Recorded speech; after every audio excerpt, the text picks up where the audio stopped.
this is Tim from Your Six Studios. Today in this video, I'm going to show you what to do if your Xbox controller is not working, it's not syncing or pairing back to the Xbox Series X. So the first thing you want to do is go to your Xbox and completely turn it off and just power cycle it. Now, I know this sounds a little bit goofy, but it actually does work in some cases. So let's hold down the Xbox button just like this, and then it should turn off.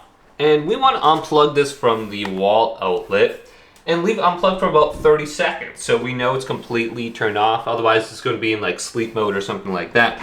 So I don't see the light on. I'm going to unplug it and leave it unplugged for about 30 seconds. All right, so after about 30 seconds, plug it back in, and then we can turn this around.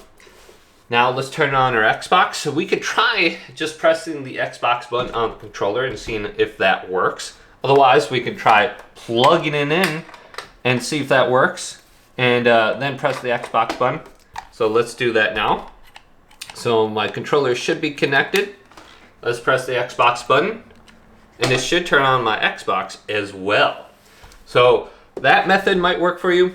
And the quickest way to connect if the wireless is not connecting is just with a cord. Plug it in, press the Xbox button, and it should sync up automatically. Now, if you don't have this cord, the way that you sync this is by pressing and holding down the sync button and the sync button on the controller at the same time. So there's one here and here. If you just hold down the one on the controller, you're going to see this light blinking really fast. That's Bluetooth pairing mode if you're going to be connecting to like a PC or a phone or something like that. It's not going to connect you on the Xbox. So you want to hold down the sync button on the Xbox at the same time. So hold both these buttons down, and you'll see each of those lights blink.